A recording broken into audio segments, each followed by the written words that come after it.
Hello everyone and welcome. In this video I'm going to walk you through how to transfer money on Capitec app. Now it's important to understand that mobile banking app interfaces can change. However, I will provide you with a general up-to-date procedure based on information from Capitec's bank's official resources. Now the steps to take when transferring money with Capitec app are: 1. Open the Capitec app on your smartphone. Enter your secret remote PIN to log in.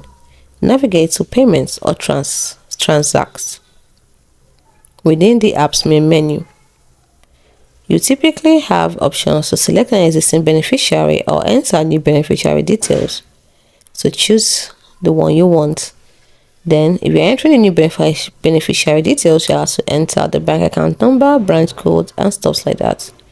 Next, you have to pay a cell phone number if the recipient is a Capitec client.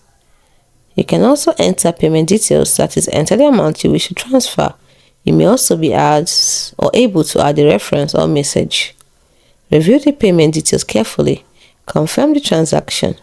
You'll likely be prompted to enter your secret remote PIN again to authorize the transfer.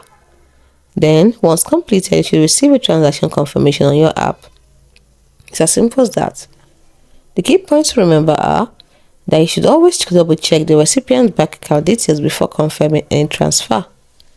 Never ever share your remote PIN with anyone. Be aware of certain types of transfers such as immediate payments because they may incur fees. Capitec also has a send cash function that allows you to send money to someone who can then withdraw it at a Capitec ATM or partner retailer. This is a separate function from a normal bank transfer. Next, app updates. Ensure your Capitec app is always updated to the latest version for optimal security and functionality. It's as simple as that. Hope you found this video helpful. See you in the next video. Bye for now.